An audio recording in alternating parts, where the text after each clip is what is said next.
వినాయకుడి నవరాత్రుల సందర్భంగా Balanagar DCP Suresh Kumar, Kukatpally zonal commissioner Apoorva Chauhan నేతృత్వంలో వినాయక మండపం నిర్వాహకుల సమన్వయ సమావేశం నిర్వహించారు. ఈ సందర్భంగా డీసీపీ సురేష్ కుమార్ మాట్లాడుతూ నవరాత్రుల్లో తీసుకోవాల్సిన జాగ్రత్తలు, చేపట్టాల్సిన చర్యల గురించి మీడియా సమావేశం నిర్వహించారు. వేదిక మీద ఉన్నటువంటి ఐఏఎస్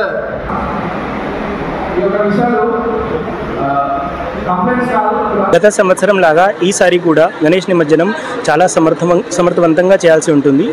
దీనికి ఏదైనా లాస్ట్ టైం లోపాలు ఉన్నాయో దీనికి ఎట్లా పరిష్కరిస్తూ ఈసారి ముందుకు వెళ్ళొచ్చు, దీనికి ఈ సమావేశం చేయడం జరిగింది. అందులో కొన్ని మంచి సలహాలు, సూచనలు కూడా ఉన్నాయి. దీనికి అన్నీ పరిష్కరిస్తూ అమలు చేస్తాం. అన్ని డిపార్ట్మెంట్స్తో కోఆర్డినేషన్ చేసేసి ఈసారి లాస్ట్ టైం కంటే బెటర్గా చేయాల్సి ఉంటుంది. దీనికి ఒక జాయింట్ ఎఫర్ట్ తీసుకొని ముందుకు వెళ్తాం. వచ్చే గణేష్ నవరాత్రుల సందర్భంగా తీసుకోవాల్సిన జాగ్రత్తలు, చేపట్టాల్సిన చర్యల గురించి గణేష్ ఉత్సవ నిర్వాహకులతోటి, అదేవిధంగా జోనల్ కమిషనర్ కూకట్పల్లి గారు, వివిధ శాఖలు, పోలీసు వారు అందరితో కలిపి ఒక కోఆర్డినేషన్ మీటింగ్ ఈరోజు ఇక్కడ కూకట్పల్లి పోలీస్ స్టేషన్ లిమిట్స్లో పెట్టుకోవడం జరిగింది.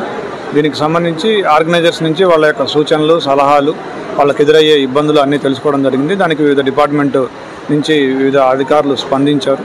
వాళ్ళు ఏమేమి చేయగలుగుతున్నారో చెప్పారు. అదేవిధంగా ట్రాఫిక్ కానీ, పార్కింగ్ కానీ, రోడ్స్కి సంబంధించి కానీ, ఇరిగేషన్కి సంబంధించి కానీ, ఎలక్ట్రిసిటీకి సంబంధించి కానీ, ఫైర్కి సంబంధించి కానీ ఎలాంటి జాగ్రత్తలు తీసుకోవాలి, ఎలాంటి చర్యలు చేపట్టడం అన్నీ కూడా వివరించాము.